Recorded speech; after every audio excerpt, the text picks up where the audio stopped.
What's up, YouTube universe? Eric here, and today we're going to be talking about fantasy, more specifically quarterbacks. I'm going to give you my top 5 guys that aren't your usual suspects, your Aaron Rodgers, Tom Brady, Drew Brees, those kind of guys, guys that are obvious high picks in fantasy drafts. I'm not one to typically pick a quarterback really high in drafts because I feel that there's other positions that you should get elite players at first.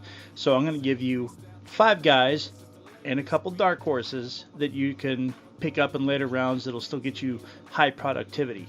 Number 5, Marcus Mariota. The guy's had some injury concerns, but if you look at the Tennessee Titans as a whole, they're one of the top to bottom most well-rounded teams in the NFL. Not one of the sexiest teams or flashiest teams, but they've got a good receiving core. You've got a good running back in Derrick Henry. I know DeMarco Murray's gone now, but this will give the guy an opportunity to be the premier back there, and a really good defense. So Marcus Mariota, he's got a decent arm, and he's mobile. You know, rushing yards and rushing touchdowns still count in fantasy, even for quarterbacks. So that's something to think about. I've got my laptop over here, by the way, so if I'm looking to the side, it's because I'm checking out my notes. Number 4, Kirk Cousins. Kirk Cousins is a guy that has been with the Washington Redskins ever since he's been a rookie. He has done nothing but produce since he's been there, and he really hasn't had a lot of notable guys to do it. He had Terrell Pryor, who came into the league as a quarterback, turned the guy into an elite receiver for a season. Then Terrell Pryor exits, goes to a different team, and essentially does nothing. So sometimes receivers can make the quarterback, and sometimes quarterbacks can make the receiver. And in this case, Kirk Cousins as a quarterback has made some not so hot receivers be good. So now he's with the Minnesota Vikings, and he's already got some established really good receivers there. Good tight end play, and a good young running back. Got hurt last year in Dalvin Cook, but he's back, he's healthy, and he's looking to have a strong year. So Kirk Cousins, my number 4 guy. Number 3 is Case Keenum. Case Keenum departed Minnesota, which is exactly where Kirk Cousins is now, to go to Denver. He got paid a pretty good chunk of money by John Elway to be Denver's quarterback, and Denver was really, really good with Peyton Manning. They went to a Super Bowl. Peyton Manning broke touchdown records, and yada, yada, yada. You saw the same stuff I did. Ever since Peyton Manning's departure, the defense has been keeping that team afloat. Their offense has been stagnant, not good.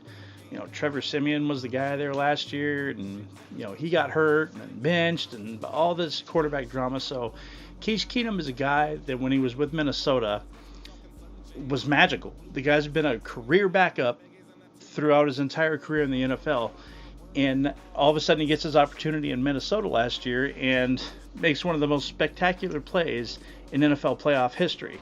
Had a long bomb to Stephon Diggs, caught it over the Saints defender and ran it in for like a 65-yard touchdown. It was unbelievable, but the guy's whole season was magical, and if he could do that again with Denver, then yes, he is totally worth having on your fantasy roster. The guy was a waiver wire pickup last year in most fantasy leagues. So this year, I think he's going to end up being drafted. And big if, he can duplicate what he did with Minnesota last year, this year with Denver, then definitely worth a fantasy pickup. Number 2, Derek Carr had an off year last year with Oakland, but now Chucky's back in town. He's always been an offensive-minded guy.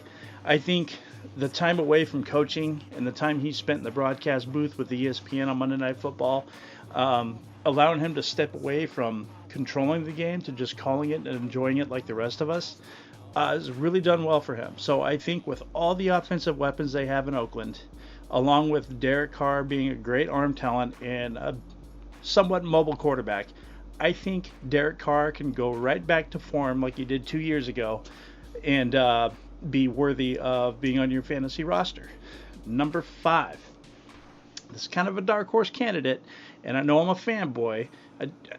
I need to pause for a second and do apologize. I'm kind of under the weather, so my eyes are a little red and watery, and I sound a little nasally. I went to the doctor's office today for a checkup and came home sick. Whatever. I digress. My number one guy, and again, this is me being a little bit of a fanboy, Kansas City fan, is Pat Mahomes too. This guy, 2 p.m., has one of the best arm talents to come out of college football in a long time. And again, I'm trying not to be too much of a fanboy. I'm trying to speak, from anybody else's chair, whether you're an Oakland fan, Denver fan, San Diego fan, I'm sorry, LA fan, and just be impartial. But Pat Mahomes, he had one start in the regular season against Denver, last game of the year, because Kansas City already had a playoff spot locked up. And yeah, he won the game.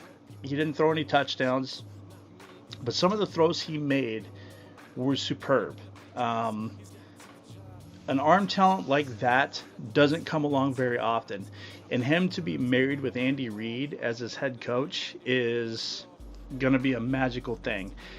The weapons he has in Kansas City at the receiver, tight end, and running back position, not a lot of quarterbacks can say they have that luxury. Kansas City can fix their defense, and Pat Mahomes delivers as we all hope he does, as a Kansas City fan or as just a football fan in general. If you're a rival, you hope he falls on his face. But if he can deliver like he has the ability to, then he will be a dark horse MVP candidate. I've heard that thrown around a few times, and the talking heads in the media.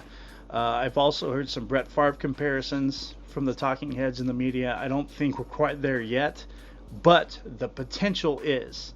So, Pat Mahomes is my number one flyer for late round quarterbacks that you could pick up for your fantasy roster. Now, some dark horses or some guys that you could take a look at that maybe weren't on your radar. Number one of those guys is Sam Bradford. The guy was a first overall draft pick in St. Louis when he came into the league. I think it was 2008, something like that. Had a lot of injury issues. But everywhere he's gone, when he's been healthy, he has produced. The guy's, take it or leave it, one of the best arm talents in the NFL right now. The guy's accuracy is right up there with some of the greats that we could all mention. Aaron Rodgers, Tom Brady. His arm talent and accuracy is right there. He just really hasn't had an opportunity, and he hasn't been able to stay healthy. So if he stays healthy with Arizona, with Larry Fitz there and some of the other weapons, David Johnson that they got there, who catches a lot of balls out of the backfield, Sam Bradford could break out and have a really good year. Another dark horse is Sam Darnold. New York Jets haven't really been known for their passing game for ever, but if he can come in and bring that team what it's been severely lacking the last umpteen years, which is a legitimate passing attack, then he could be worthy of a flyer on a fantasy roster. And my last guy is Baker Mayfield. Down there in Cleveland, a lot of hype, a lot of excitement surrounding that team. And if he does end up starting at some point in the year, it's probably because either A, Tyrod Taylor got hurt, or B, the team's just losing games left and right. Let's face it, Cleveland's won one regular season game in 2 whole NFL seasons. So if they start out 4-0 or 0-4, 0-5, somewhere in that arena, and Hugh Jackson gives the nod to Baker Mayfield, who knows? That kid might be exactly the spark they need. They brought in a ton of talent to make sure that the Browns have all the weapons that are necessary for a quarterback in that system, on that team, to thrive. So Baker Mayfield gets the nod somewhere along the line, then I think he is worthy of a slot on your fantasy roster as well.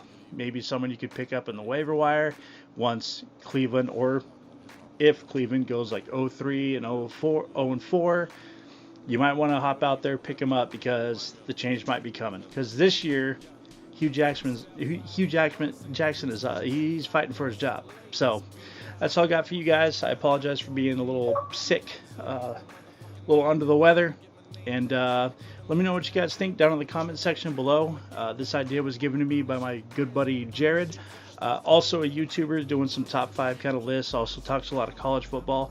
I'll link his channel down in the description below. Go check him out. Make sure you drop him some likes and subscribe. And I will talk to you guys soon with running backs. Peace.